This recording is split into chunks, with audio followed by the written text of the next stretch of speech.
Bien le bonjour les amis, c'est Sendo, j'espère que vous allez bien et on se retrouve aujourd'hui pour un nouveau petit concept sur ma chaîne dont j'ai eu l'idée il y a pas très longtemps.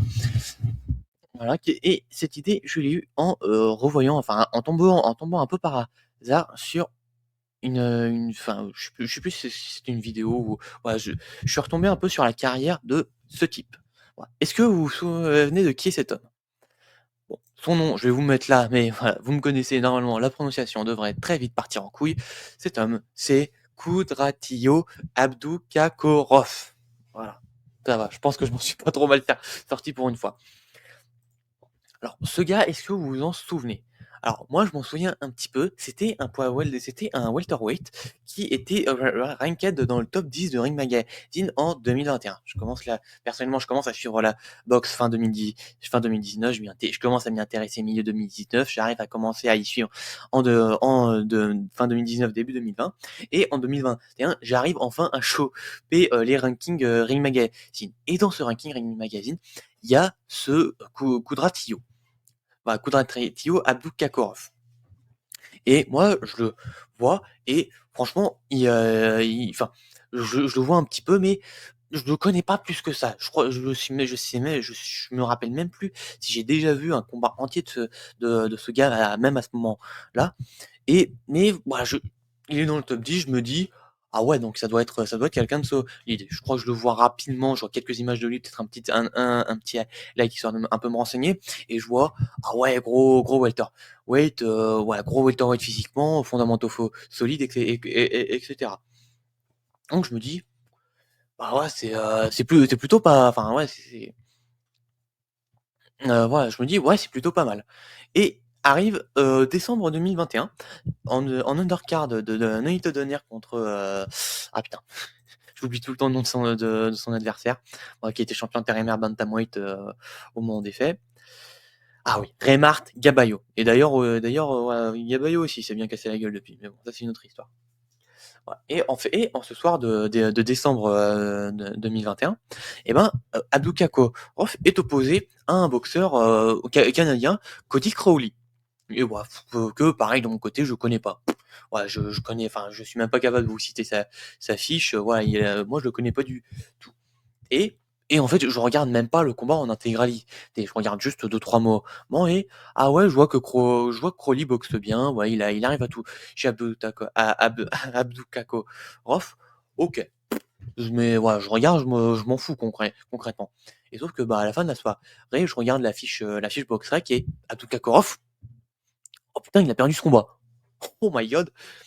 Et en fait, moi, je suis surpris et pour être honnête, et je me dis, et à ce moment-là, je me dis, ah ouais, donc gros renversement, belle performance de Crowley, il faudra que je revoie ce combat. Bon, spoiler, j'ai jamais revu. Et je précise, pour les quelques noms dont je parle ici, j'ai revu aucun des combats. J'ai juste revu un peu leur carte hier rapidement. Et Abdukakorov, j'en entends plus parler pendant, enfin ouais, pendant pas mal de temps et voilà, je retournerai un petit peu sur sa carrière par-ci par-là.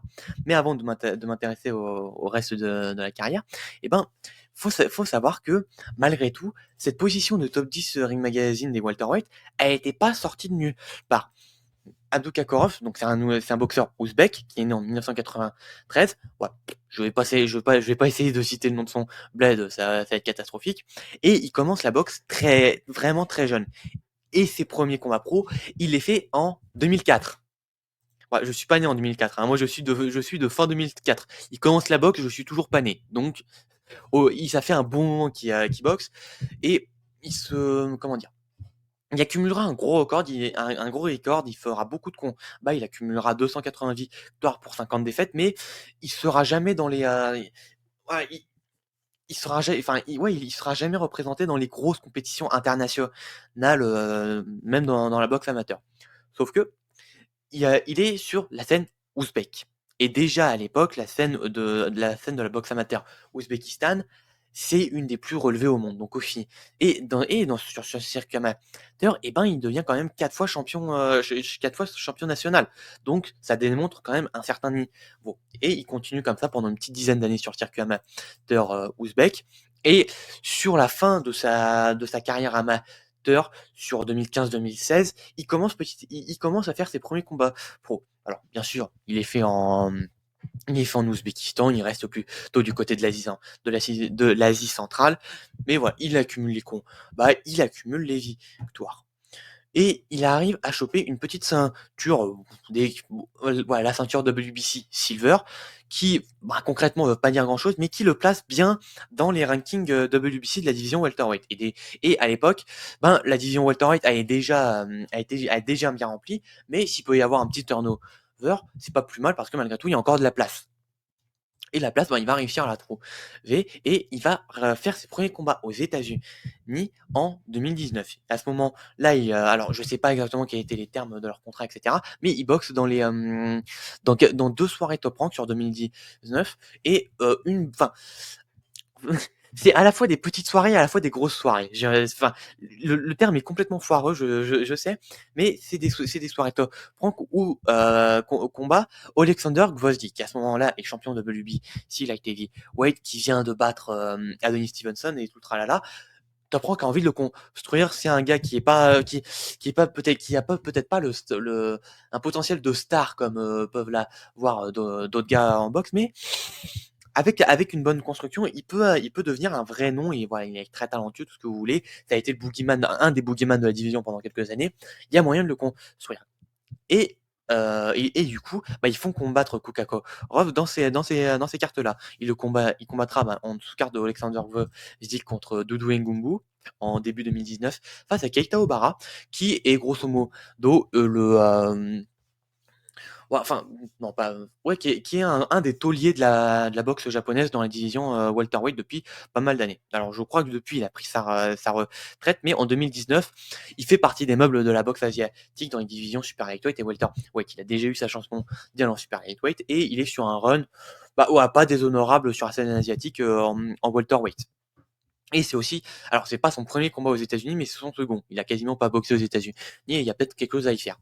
Et ben, voilà, Kukakorov s'en sort sans grand coup d'éclat, mais en globalement dominant Obara sans grande difficulté et en prenant une décision unanime en 12 rounds. Donc déjà, c'est pas mal. C'est déjà un gars qui a l'expérience des 12 rounds.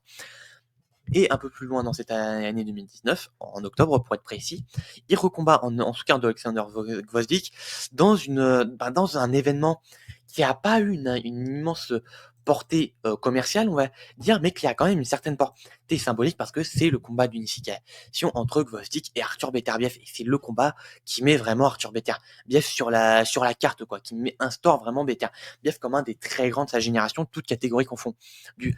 Et Kukakorov combat dans cette sous-carte, et ben lui aussi face à un gars qui fait partie des meubles dans la division welterweight au global, c'est Luis Colado. Luis Colado, c'est un des welterweight les plus kiffants à voir des années 2000 et 2010, enfin plutôt de la deuxième moitié des années 2010, mais dans cette division, il a affronté une quantité de grands noms qui est assez colossale. C'est la dernière défaite de Miguel Ángel González, le très grand Mexicain lightweight. C'est la prise de titre welterweight de Ricky Hatton. Donc Ricky Hatton, Hall of Famer et immense star au moment des faits, etc. C'est pas rien. Et le combat, il est quand même assez incroyable. Et je crois qu'il est toujours disponible. Je crois qu'il est disponible sur YouTube, donc je vous invite à aller le voir. C'est un combat franchement incroyable. Il a affronté Shane Mosley également. Il a affronté André Berthaud dans un combat de fou. Il a affronté Victor Ortiz qui était sur un gros momentum, qui était quand même sur un certain momentum à l'époque. Il a affronté Amir Khan, il a affronté Keith Thurman. C'est un gars qui fait vraiment partie des meubles. Et bah, encore une fois, Kukakorov domine largement Colado, qui était plutôt sur sa fin de carrière à l'époque, sur le début de sa fin de carrière. Mais ouais, malgré tout, réussir à dominer Colado comme ça, ouais, c'est quand même pas mal. C'est franchement pas mal. Kukakorov sort sans grande difficulté. Et un petit guac à la fin, c'est que ben, Colado, il est connu pour être un bleeder, c'est un southpaw, etc. Il y a coupure. Il y a headbutt, il y a coupure et il y a arrêt du médecin, donc du coup, technical decision. Donc, une fin de confond. Et le pire, c'est que c'est une technical decision à 1 minute de la fin du combat. C'est quand même un peu con. Mais voilà, voilà, c'est son deuxième combat aux États-Unis. Il s'instaure dans la division welterweight tranquillement. Et au final, c'est deux victoires qui, a posteriori, peuvent paraître plutôt peut-être pas anecdotique, mais pas loin. Et bah, au fait, le propulse sur la scène mondiale, et Ring Magazine le placera cette fin d'année 2019 dans le top 10 de la division welterweight, ce qui est quand même pas mal parce qu'à cette époque-là, la division welterweight, elle est quand même bien relevée.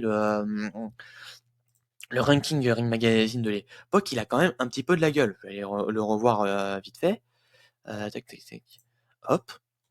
Voilà, 2019, le reste du top 10, c'est Egidijus Skavaliauskas, Sergei Lipinets, Yordenis Sugas, Danny Garcia, Sean Porter, Keith Thurman, Manny Pacquiao, Terence Crawford et Errol Spence Jr. Donc, c'est quand même une belle, c'est quand même un beau top 10. Et Abdukakorov, il est dans ce top 10. Donc c'est quand même pas rien. Ça a quand même un petit peu de gueule. Et voilà, et du coup, sur cette année 2019, il est sur une bonne dynamique. Ouais, il semblerait que Top Rank l'aime bien, etc. Donc, ça peut donner une belle chose. On arrive en 2020. Voilà, 2020, je vous apprends rien, Covid. Donc, année 2020, année blanche pour Korov. Et il revient en 2021, mais cette fois-ci du côté de PBC, ce qui est un move plutôt intelligent parce que à cette époque-là, ben voilà, j'ai recité le top 10. Le plus gros de ces noms là, il stationnait plutôt aux alentours sur PBC, du côté de la promotion PBC. PBC avait vraiment le contrôle au global de cette division. Donc, essayer d'aller signer avec eux, c'est pas con en soi. Et son début chez PBC, il est franchement pas mal. Il est en sous-carte de David Benavidez. C'est pas une grosse carte dans l'absolu, mais voilà, c'est un bon début pour commencer dans une nouvelle promotion. Il est opposé à un Portoricain qui a pas eu de grands coups d'éclat, donc il y a tout ce qu'il faut pour avoir une grosse performance. Et la grosse performance, il l'a. Il n'y a pas le finish spectaculaire, mais il y a la grosse performance, une grosse domination. Il fait mal à son adversaire et il lui fait tellement mal qu'il finit par le faire abandonner au 8e round. Et donc, bah, sur le papier, tout roule pour Abdukakorov. Il est bien positionné dans la division. Il passera même à la 7e place du classement Ring Magazine à ce moment-là avec la retraite de Manny Pacquiao. Donc, ouais, il y a vraiment tout qui roule et l'ascension peut continuer. Et puis arrive Cody Crowley. Voilà, Cody Crowley est très très gros stop. Voilà, cette fois, il y a pas à sourcil. Crowley lui met un vrai gros stop. Même si Abdukakorov arrive à envoyer Crowley sur son cul, ben, au final, il en ressort perdant et perdant largement, quoi. En dehors de ce knockdown, apparemment, bah, ça a pas plus performé que ça. Et ça s'est plutôt fait dominer par un Crowley qui vraiment, pour ainsi dire, sortait de nulle part. On le connaissait pas à l'époque.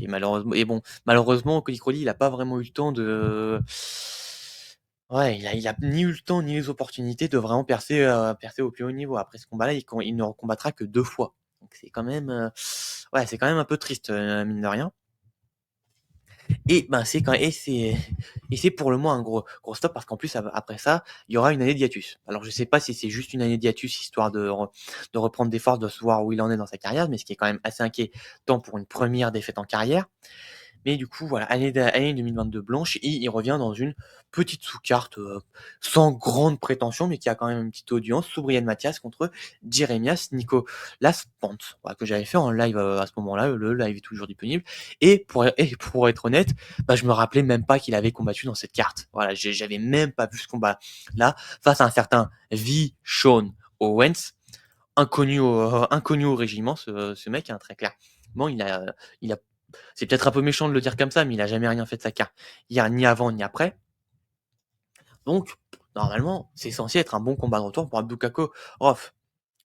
Voilà. Bon, je pense que vous me voyez venir avec mes gros sabots. Défaite à la décision unanime. Encore. Et là encore, bah, c'est pas une défaite qui est contestée, quoi. Donc, c'est pas. Encore une fois, c'est un sacré stop et pour un Abdukakorov qui était déjà censé revenir. Ça, c'est vraiment pas, c'est un peu pas de bol. Et suite à ça, ben, il va essayer de revenir un peu en Ouzbékistan, histoire d'essayer de se reprendre. C'est la fin de l'association avec PBC qui aura pas duré très longtemps. Mais voilà, c'est à la fin d'année 2023, il reprend de petites victoires plutôt anecdotiques en Ouzbékistan, histoire de se remettre un peu en confiance. Et il revient aux États-Unis. Et là encore, un peu tout est fait pour, enfin, ouais, un peu tout est fait pour le laisser revenir tranquillement sur le territoire américain. Il monte de division, en plus de ça, tout est là pour faire du renouveau. Ouais, et encore une fois, là, il est face à un petit boxeur grec qui a pas fait grand-chose au moment des faits. Bon, normalement, il est censé le gagner. Voilà, le sort s'acharne, le sort s'acharne, défaite à la décision majoritaire. Alors cette fois qui est un peu plus contestée, j'ai pas vu le combat. Encore une fois, je savais même pas, au moment des faits, je savais même pas que ce combat avait eu lieu. Donc j'en sais rien, j'ai pas vu le combat. Apparemment, le scoring fan de BoxRec donnerait vraiment une grosse victoire, enfin une victoire assez nette à Abdukakorov. Mais bon, concrètement, je peux pas vous le dire. Mais ouais, c'est encore encore, ouais, on peut encore qualifier ça de beau stop.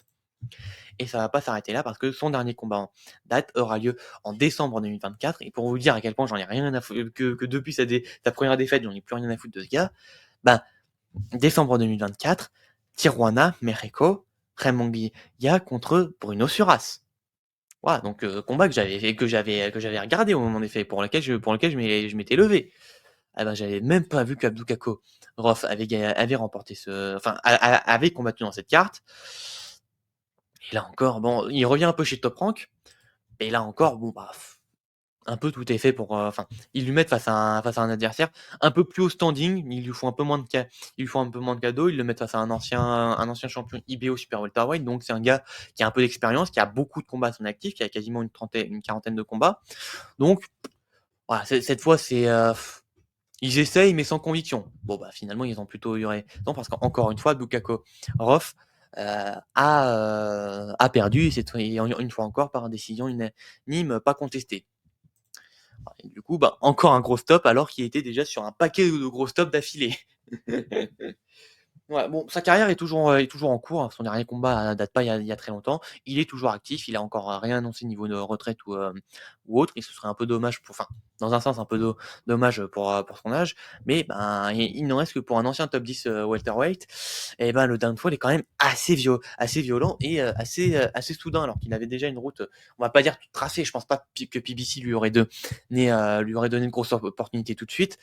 Ben, il avait ses armes, quoi. Il avait ses armes, il avait un petit peu son aura, et cetera. Il avait sa place, et bah, finalement, il l'a perdu assez vite et assez fort. Et le déclin, bon, bah, est-ce qu'il va continuer? Ça, seul l'avenir nous le dira. Et voilà. Et au final, bah, quand j'ai revu un peu ce palmarès de Abdou Kakorov, et je me suis dit: «Putain, mais au final, bah, ouais, c'est vrai qu'il y en a pas mal de boxeurs qui étaient au moins de gros espoirs, plutôt fin des années 2010, et bah, qui se sont bien cassés la gueule en très peu de temps». Et donc ben, je me suis un peu intéressé, j'ai recheck un peu quelques rankings, de 2019, au global, et voilà, il y en a d'autres qui auraient pu que je pourrais y mettre, et même je pense que ce concept, je pourrais en faire plusieurs vidéos, d'affilée. Mais voilà, pour l'instant, j'ai pris la décision du coup d'en reprendre 2 autres pour continuer cette vidéo. Et le deuxième, voilà, c'est cet homme. Est-ce que vous vous souvenez de Adam Konaki? Je pense quand même que c'est déjà un nom qui devrait être un peu plus, un nom et un visage qui devrait un peu plus, parler au moins à ceux qui ont vraiment vécu cette période, parce que Adam Konaki, sur la fin des années 2010, c'était quand même, ouais, il était vu comme un des boogeyman de la division heavyweight, et qui pouvait faire de très belles choses. Alors, Adam Konaki, c'est un boxeur polonais qui est né, ben voilà, un boxeur né en Pologne en 1989. Je vais pas tenter de sortir son blaze, enfin, le nom de son bled, comme pour Abdou Kakako, parce que ça va être une catastrophe. Et le truc assez intéressant avec Konaki, c'est que il immigre aux États-Unis avec sa famille assez tôt. Dès ses 7 ans, il immigre aux États-Unis, il s'installe à Brooklyn en 96. Et voilà, il vit un peu la vie un peu classique ouais, des immigrés, aux États-Unis. C'est un gars qui a plutôt dans sa jeunesse, comment dire? Enfin ouais,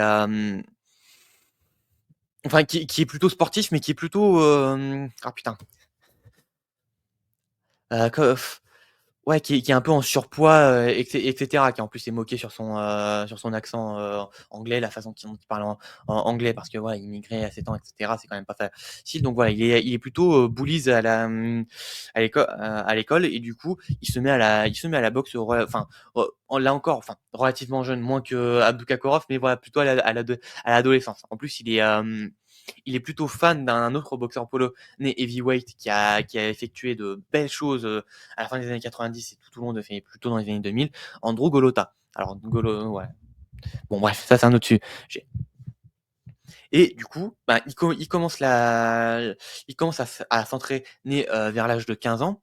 Et dès ses 17 ans, dès 2006, il remporte ses premiers tournois Golden Glove dans la division heavyweight. Et il commence sa carrière amateur d'une plutôt belle façon qui s'éternisera voilà, sur la fin de son adolescence, à la fin des années 2000. Et il commencera à passer pro dès 2019. Il fera quelques combats sur 2010, mais il arrêtera temporairement. Alors j'ai un peu cherché, j'ignore pour quelle raison il s'est arrêté. Voilà. Quoique, attends.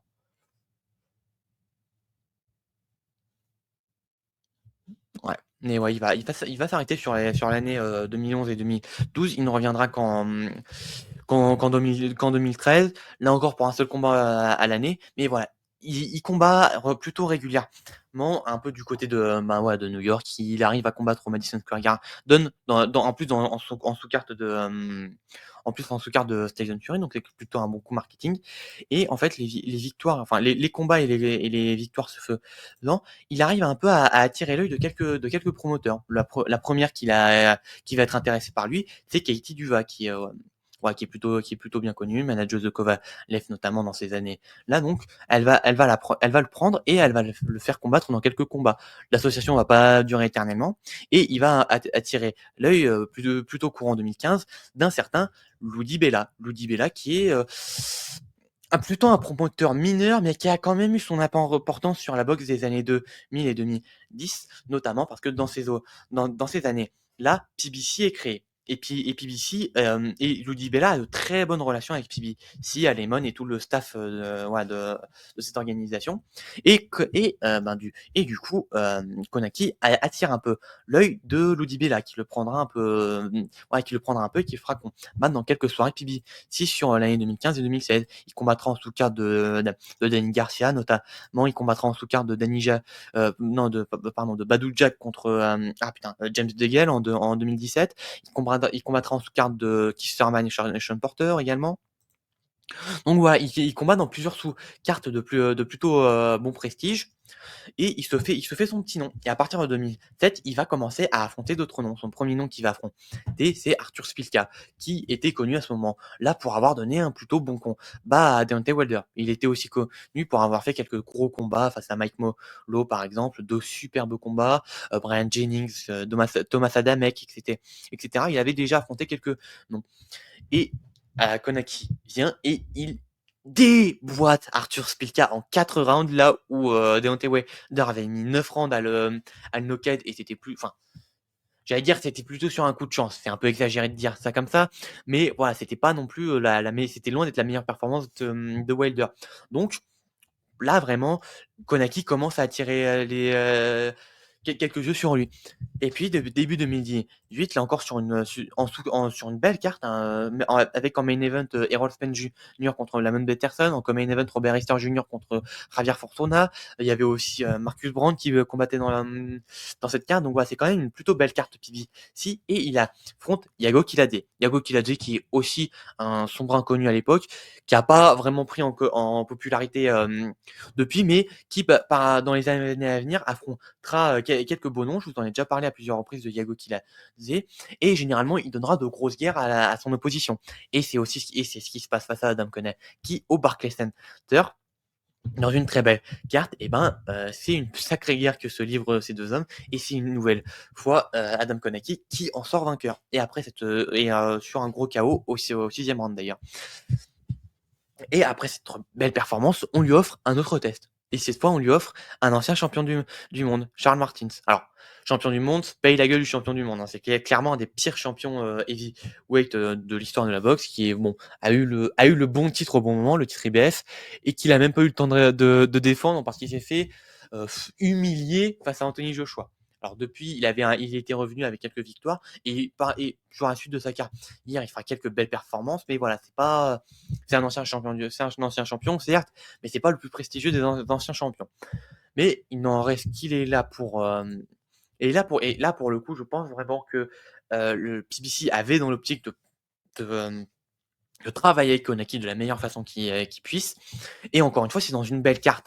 Main event, Danny Garcia contre Sean Porter, c'est bel événement. En co-main event, alors je sais pas comment était organisée la carte, mais il y avait également Jordan Isugas sur cette carte, il y avait également Amanda Serrano. Donc encore une fois, c'est une très belle carte. Il y avait aussi un jeune Chris Colbert de jeunes Chris Colbert et Richardson Hitchins. Donc voilà, c'était quand même une belle carte.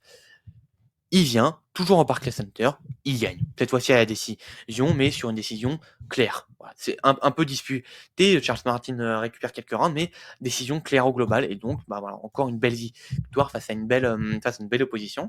Et du coup, début 2019, enfin voilà, vraiment, l'optique est de travailler Adam Conner qui de la meilleure façon possible. Ils le remettent en sous-carte de Kisterman, cette fois-ci face à José Cito Lopez.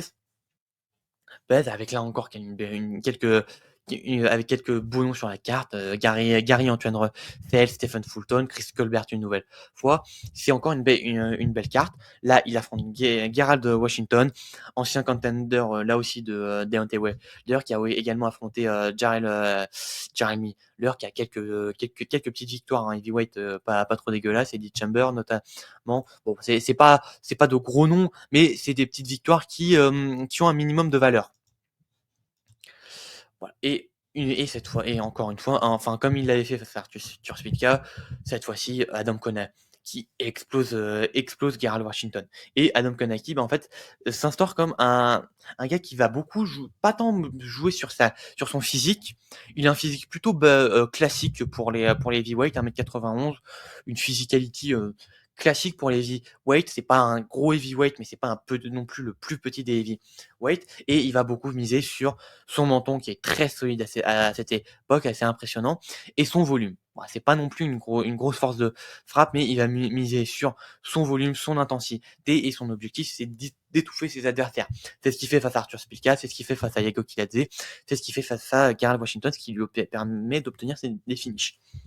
Et pour poursuivre sur un peu le hype train sur 2019, en undercard de Marcus Brown contre Jean Pascal, et je pense même que c'était le co-main event à ce moment-là, il affronte là encore un ancien title contender, cette fois-ci qui a été et contender de Deontay Wilder et contender de Berman Steven dans 2 combats exceptionnels et contender de Vitalik Klitschko. Ouais, c'est quand même un sacré résumé, et aussi un sacré combat face à Thomas Adamek, encore une fois. Enfin voilà, la carrière de Konaki est bien gérée dans l'ensemble. Et voilà, ce combat-là, face à Chris Arreola, il l'emporte une nouvelle fois sur une décision pas très contestée, et un combat qui fera un peu polarisant, où ouais, certains l'adoreront, d'autres le détesteront, en gros. Voilà. C'est plutôt un combat qui sera plutôt apprécié dans l'ensemble. Et après ça, on lui met encore un vétéran qui cette fois ouais, avait pas été title contender, mais qui est un ancien champion d'Europe qui avait affronté un title contender en la personne de Dylan White, ouais, qui avait également perdu face à Gerald Washington. Donc voilà, c'était pas ouais, face à Johan Duopa évidemment, Robert Elinus. Et cette fois, ils veulent vraiment le faire, ils lui font vraiment confiance. Cette fois-ci, ils le mettent en main event. Et là encore, sur une belle soirée heavyweight, enfin avec quelques bons heavyweight, F.A. Jagba, Franz Sanchez en tête. Et bon, le premier main event, ils veulent vraiment confirmer son potentiel Stardom qui commence petit à petit à prendre du côté du côté de l'État de New York, du côté de Brooklyn, etc., notamment au Barclays Center où il a énormément combattu. Et cette fois, mais cette fois, ça ne va pas passer. Après 4 rounds à avoir vraiment, enfin, après un peu, après 3 rounds à vraiment avoir dominé Robert Elinus au global, et ben, il y va un peu comme un couillon au début du 4e round. Et Robert Elinus était un minimum préparé et lui place un contre dévastateur au 4e round qui font que Konaki va au sol pour la première fois de sa carrière et alors si je me souviens bien, il se relève, il repart au combat, mais et Linus met pas longtemps à le finir et ben, du coup, Adam Connell qui encaisse sa première défaite, en professionnel et c'est un sacré et là encore, c'est un sacré stop et bien sûr et ce sera pas le seul stop parce qu'on est en mars 2020. Et oui, encore et toujours ce fameux éternel coronavirus. Bah, qui lui feront prendre une grosse année, et demie, sabbatique et qu'il essaiera de, enfin et donc il, sortira pour essayer de prendre sa revanche face à Robert Linus. Là encore dans une très, très grosse carte, dans un très gros événement, la trilogie entre Tyson Fury et Deontay Wilder avec une grosse carte, heavyweight où il y avait Efe Ajagba encore une fois, enfin Efe Ajagba contre Frank Sanchez, il y avait Edgar Berlanga qui me montrera ses premiers signes de faiblesse. Il y aura également Julian Williams. Donc c'était vraiment une sacrée. Il y avait Jarrett Anderson également. Il y avait voilà, il y avait aussi les premiers combats enfin le premier combat de Bruce Carrington. Ça je le savais même pas. Mais voilà, encore une fois, très très grosse carte. Et cette fois-ci, ben, ce sera pas un retournement de situation expéditif qui va complètement contre le cours du combat. Cette fois, Robert Linus détruit, démantèle Adam Connell, qui sans la moindre contestation possible, et s'en sort vainqueur sur un finish qui sera très très très chelou parce que Connell qui la jouera très dirty sur ce combat-là, il se fera notamment retirer un point en 5e round, et à la fin du 6e, ben, il y aura un petit cafouillat où on ne saura pas si c'est une victoire par TKO ou par disqualification. La finalité, c'est que ce sera une victoire par TKO parce que Adam Konaki avait plus rien à donner et ne donnait pas ne donnait pas l'impression de vouloir continuer de combattre. Et ben cette fois, la hype est définitivement entérinée et la chute ne va pas s'arrêter parce qu'il va revenir en juillet 2022 face à Ali Eren Demirizem qui était un peu connu, dont la seule défaite était face à Efe Ajagba qui avait surtout évolué sur le circuit d'Europe de l'Est dans cette division, qui sortait une belle performance face à Gerald Washington en début 2022 où il avait réussi à stopper Gerald Washington. Il avait aussi battu Kevin Johnson, c'est quand même plutôt pas mal à notifier. Enfin, Kevin Johnson, c'est un peu l'ultime journeyman de la division heavyweight, pour faire simple. Et, voilà, donc Heidi Mirizen, enfin, qu'est-ce qu'ils veulent faire concrètement avec lui? On sait pas. Enfin, en plus, c'est une carte franchement chelou où il y avait Danny Garcia contre José Benavidez des juniors. Voilà, Peyton Maney. Il y avait Gary Antoine Russell contre Renz Barthélemy. Heureusement que Russell l'a terminé rapidement. Donc, ouais, c'était pas, pour le coup, c'était un peu moins une grosse carte, même s'il y a quelques beaux noms. Mais et voilà, et encore une fois, il va perdre cette fois-ci à la décision. Le combat va être un peu disputé. De ce que je peux en lire, bon voilà, le combat va être un petit peu disputé vite fait, mais la décision n'est pas contestable.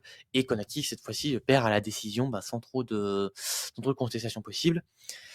Il va encore prendre une année de hiatus pour essayer de revenir au Madison Square Garden et essayer de se renouveler avec un nouveau management, avec Eddie Hearn et Matchroom.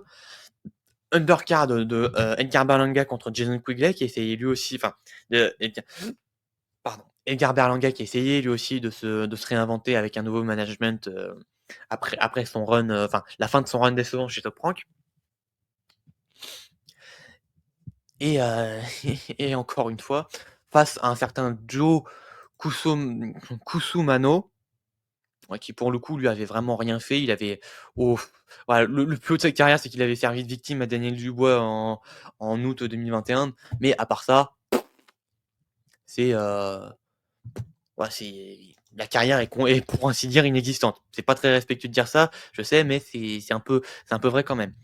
Et Adam Konaki se fera sacrément malmener sur ce combat-là. Il se prendra un gros knockdown dès le premier round et finira par lâcher et se faire arrêter au 8e round. Et enchaîner sa 4e défaite consécutive.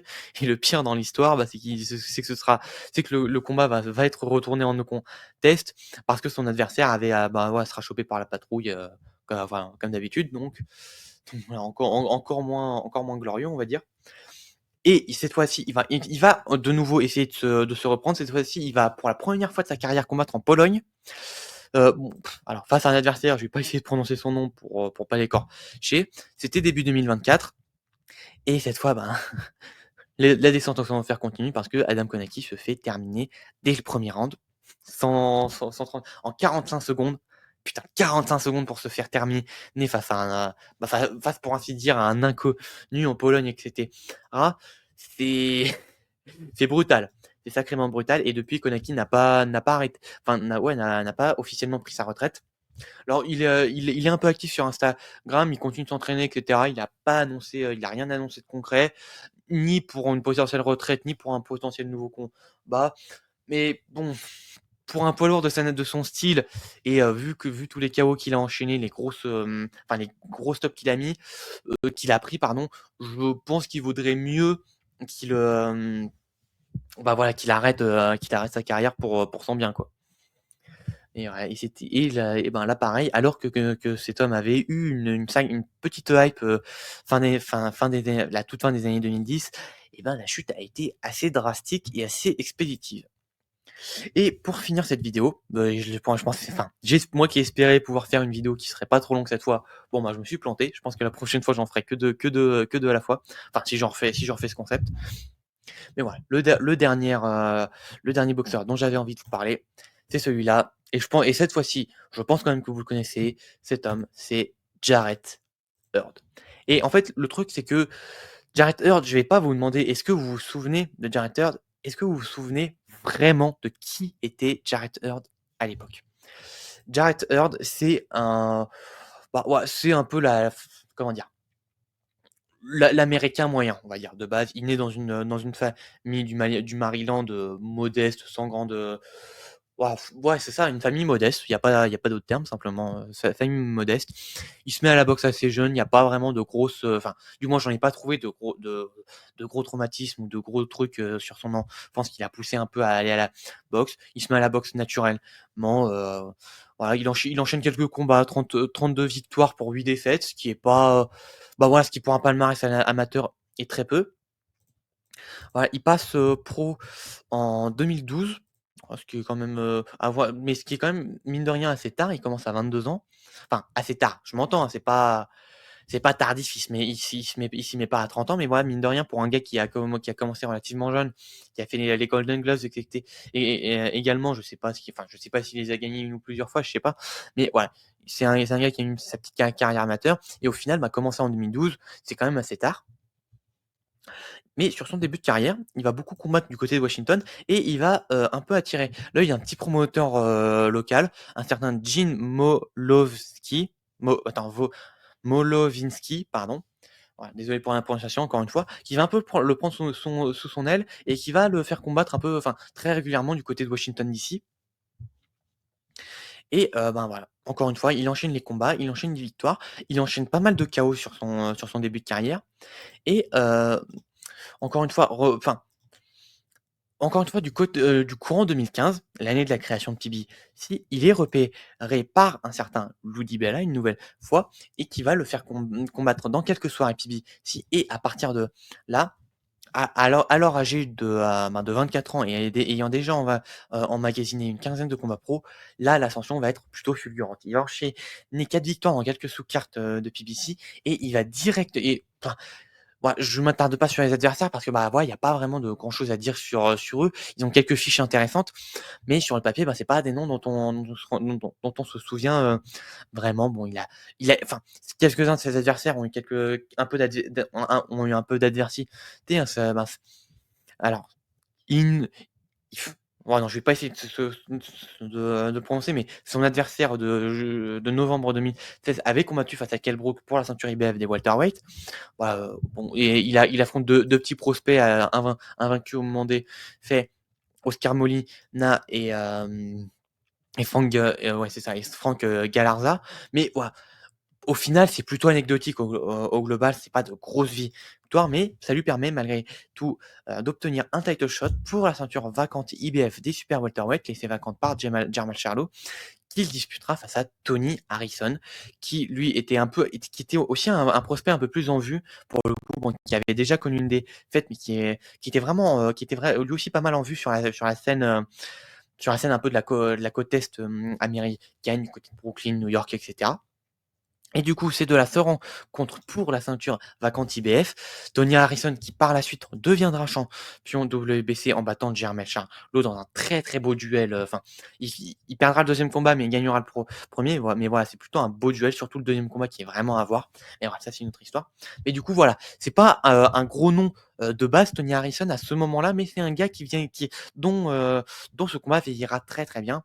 Et ce combat, c'est une grosse performance de Jarrett Hurd au terme d'un combat disputé mais globalement dominé par Hurd, qui domine par sa physicalité, par sa puissance physique, par son volume, son activité. Il finit par faire craquer Tony Harrison et le faire plier au 9e round et ainsi devenir champion IBF des super welterweight. Et donc en février 2017, et je me demande. Ouais, et il combat en sous-carte de Deontay Wilder, donc quand même sous une plutôt bonne audience. Et pour sa première défense de titre au Barclays Center en octobre 2017, dans une carte où il y avait encore une fois du très très beau monde. Il y avait le combat de retour de Tony Harrison, et notamment il y avait Erislandy Lara contre Terrell Gaucha, Jermell Charlo contre Erickson Lubin. Donc c'était quand même une grosse soirée pour la division super welterweight.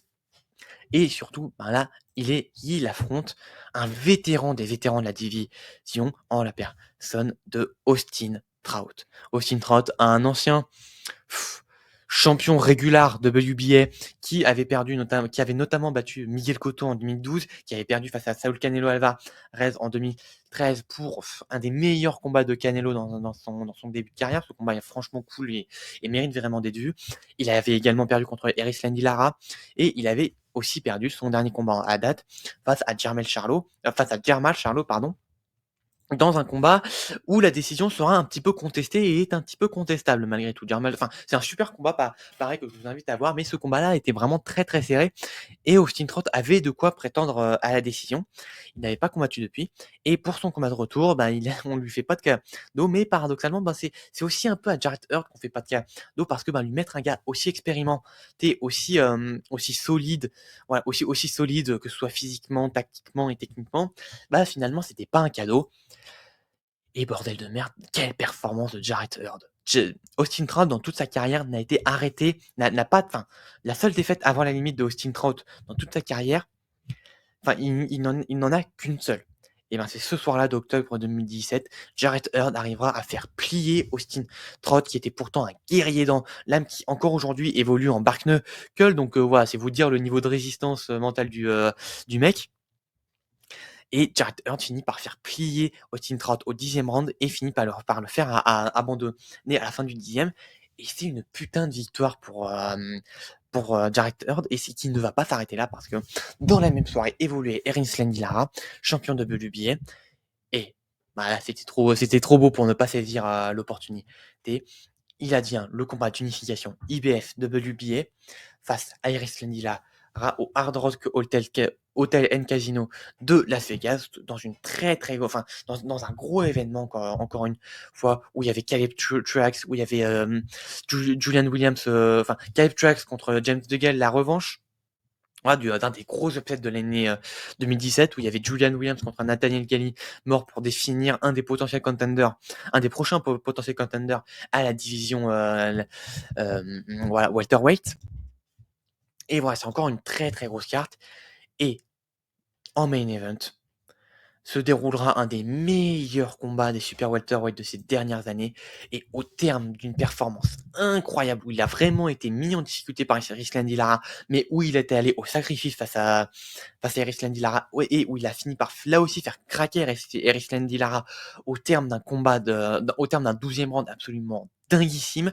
Il finit par faire tomber Erislandy Lara, qui se relève et survit les 10 secondes qui restaient dans le round. Donc voilà, en gros, c'est pas non plus un exploit pour Erislandy Lara d'avoir tenu les 10 dernières secondes. Donc vraiment, Erislandy Lara sur ce combat-là avait vraiment craqué en fin de combat.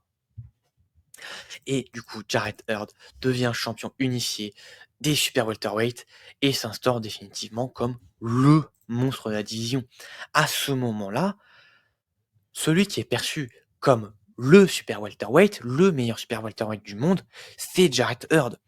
Le gars, alors oui, le risque peut en valoir la chandelle de l'affronter, mais le truc, c'est que sur le contrat du con, bah, bon, tu as l'opportunité de glaner le titre unifié du super welterweight, tu as la clause de réhydratation de l'IBF, mais tu as aussi la clause commotion cérébrale de Jarrett Hurd. Et là, le truc, c'est que c'est souvent pour toi qu'elle se colle, cette commotion cérébrale.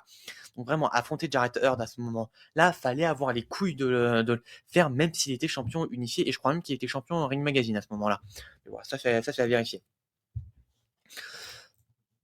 Et voilà, et du coup, après cette très, très grosse victoire, il défend une fois sa ceinture en co-main event du premier combat entre Deontay Wilder et Tyson Fury. Bon, face à un Anglais nommé Jason Welborn, voilà, connu ni d'Ami d'Adam, qui était champion, qui était champion national britannique en middleweight.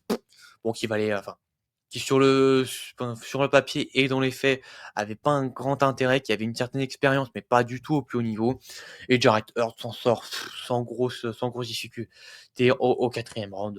Anecdotique au possible pour une défense de titre. Mais et c'est pour essayer de poursuivre sur sa dynamique très ascendante, il affronte Julian Williams. Bon, voilà, et Julian Williams, voilà, on pourrait aussi en parler des gars qui se sont bien cassés qui se sont bien cassés la gueule dans leur carrière. Mais à ce moment-là, ben, Julian Williams, il est connu, c'est des beaux noms, un des très beaux noms de la division, mais ben, ouais, il part vraiment underdog face à Jarrett Hurd. Il avait notamment combattu face à Jermall Charlo en 2016. Il s'était pris une sacrée démonstration face à Jermall Charlo et un sacré KO. Donc, voilà, face au monstre qu'était Jarrett Hurd à ce moment-là, normalement Jarrett Hurd est censé le passer. Et c'est un peu le début des emmerdes ce combat, mais quel combat on a. Alors certes, voilà, je vous le dis directement, Jarrett Hurd finira par perdre ce combat-là à décision unanime. Et il finira même par subira même son premier knockdown en carrière, je crois, au deuxième round. Mais ce combat-là est un des combats de l'année 2019. C'est un des grands combats, des immenses combats, plutôt oubliés de l'année 2019, alors que c'était un combat de gueudin, une intensité, un storytelling, des qualités techniques des deux côtés qui étaient incroyables. Et voilà, une guerre de tranchées de 12 rounds et un Julian Williams qui fait la perf de sa vie. Donc, c'est pas du tout une défaite humiliante pour Jarrett Hurd. D'autant que Julian Williams est très ouvert à faire une revanche. Donc, voilà, certes, c'est sa première défaite en carrière, mais il n'y a pas de raison que ça, voilà, que ça impacte vraiment sa carrière. Certes, une première défaite, mais il peut se refaire. Bon, voilà. Il est dans la vidéo des carrières qui se sont cassées la gueule, donc voilà, vous savez ce que ça veut dire. Déjà, la revanche avec Julian Williams n'adviendra jamais, et de son côté, Julian Williams ira tenter de défendre ses titres face à Jason Rosario et se prendra un sacré upset, un des upsets de l'année 2020. Et voilà, et aura une suite de carrière peut-être pas tragique, mais vraiment pas belle, vraiment pas belle à voir. Et de son côté, Jarrett Hurd reviendra début 2020 sur un combat assez anecdotique au Barclays Center face à un certain Francisco Satana. Ouais, bon, inconnu au régiment comme à l'habitude. Et évidemment, qui dit 2020 dit, dit Covid, et ouais, qui a un petit peu quand même bien impacté la carrière de. Ah ouais, il y a 3 boxeurs que j'ai pu vous évoquer dans cette vidéo. Et malheureusement pour lui, le début de l'année 2021 sera particulièrement tragique parce qu'en mars 2021, son père décédera d'une crise cardiaque début mars 2021, et ce sera un coup très très dur pour Jarrett Hurd, d'autant que seulement 3 mois plus tard, 3 mois après le décès de son père, il recombattra face à un certain Luis Arias qui n'était pas du tout une référence, qui dans la meilleure performance était un match nul un peu contestable face à Gabriel Rosado. Mais sinon, il avait perdu sans être impressionnant face à Daniel Jacobs et un certain Luke Killer. Donc, on voit, certes, il a été champion national en middleweight, mais enfin champion IBF USA des middleweight, mais normalement, Jarrett Hurd est censé le passer. Mais malheureusement, malgré un knockdown au 9e round pour lui, Jarrett Hurd, sûrement très impacté psychologiquement par le décès de son père très peu de temps avant, subira un sacré upset face à Luis Arias qui aurait pas dû arriver. C'est vraiment, ouais, c'est vraiment une banqueroute de carrière pour Jarrett Hurd, qui ne combattra pas avant quasiment 2 ans, en 2023.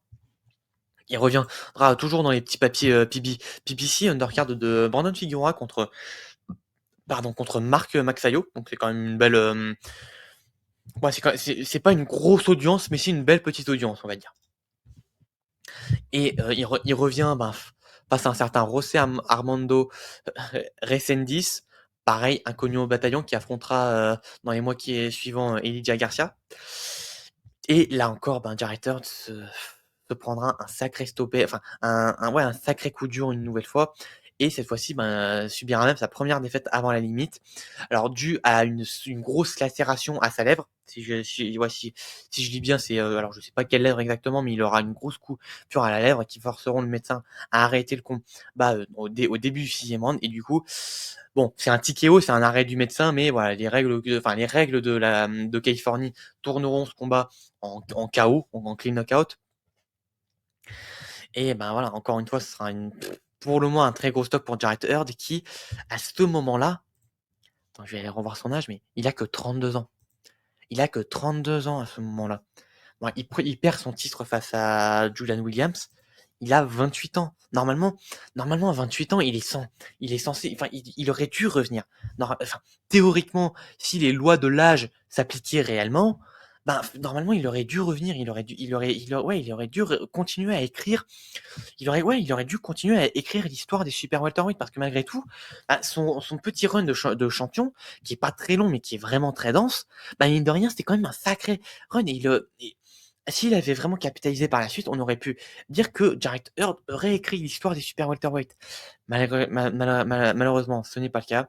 Il subit cette défaite en début 2023. Il arrivera à revenir et je pense même que ce sera la fin de son association avec PBC qui l'avait amené au sommet et qu'il avait tout autant plongé plus bas que terre.